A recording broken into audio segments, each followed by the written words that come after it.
Hello, and welcome to video number 2. This is a continuation of the one that I did last week, and this week's topic is about the debt and the deficit. And I know that, well, these topics put people to sleep, but you know something? We've got to wake up. We can't afford to sleep any longer.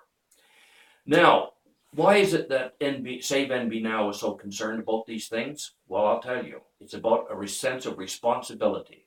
I'm an old man, and many of our people helping us are older people.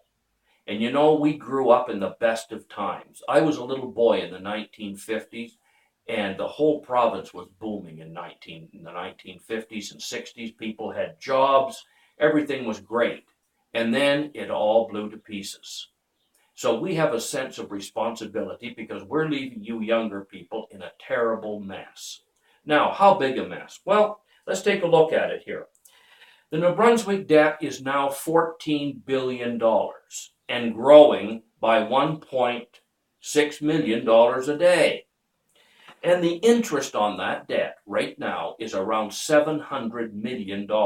And that's with low interest rates. If interest rates ever go up 2 or 3% like they normally have, we would literally be wiped out.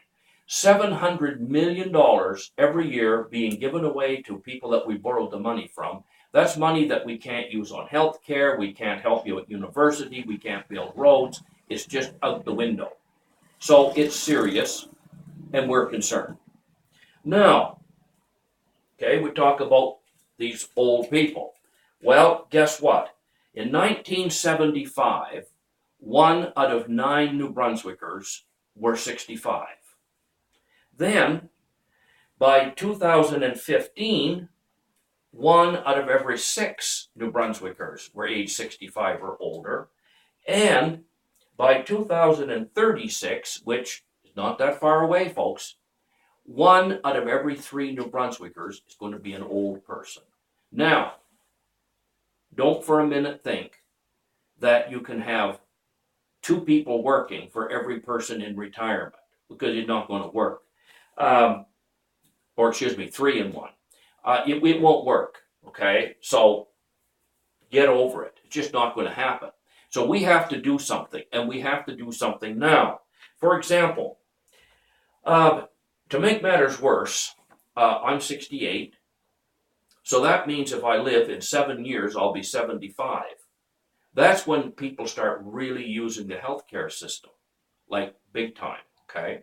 And there's going to be a whole whack of people my age at that time.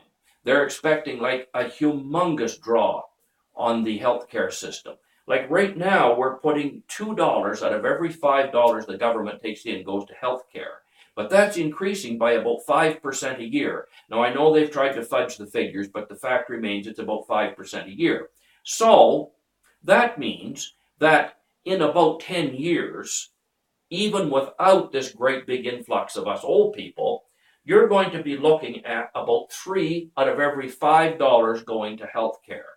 That means that, wow, how are we going to afford education, fix the roads? There's going to be very little money left over. And if something isn't done by that time, then it's off the scale from there. And these aren't just vain imaginings. All you have to go to is generationscrewed.com and see what they have to say.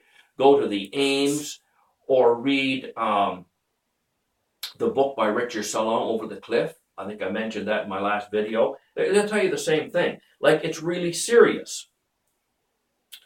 We have to learn to live within our means. We have to do something about the debt. So it raises questions. The first question is, what is the tipping point? Like, how much money can we owe before we're literally bankrupt? Okay. Why are politicians not freaking out about this? I mean, think about it. They know about this debt.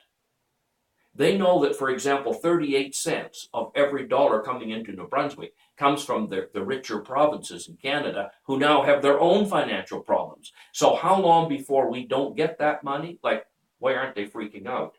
And the other thing, of course, is what can we do about it? Well, there are several things.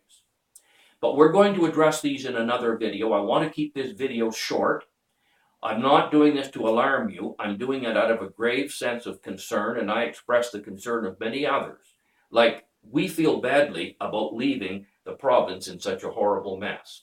So thanks for listening again, and I hope you'll come back. I hope you'll click like, and I hope you'll share.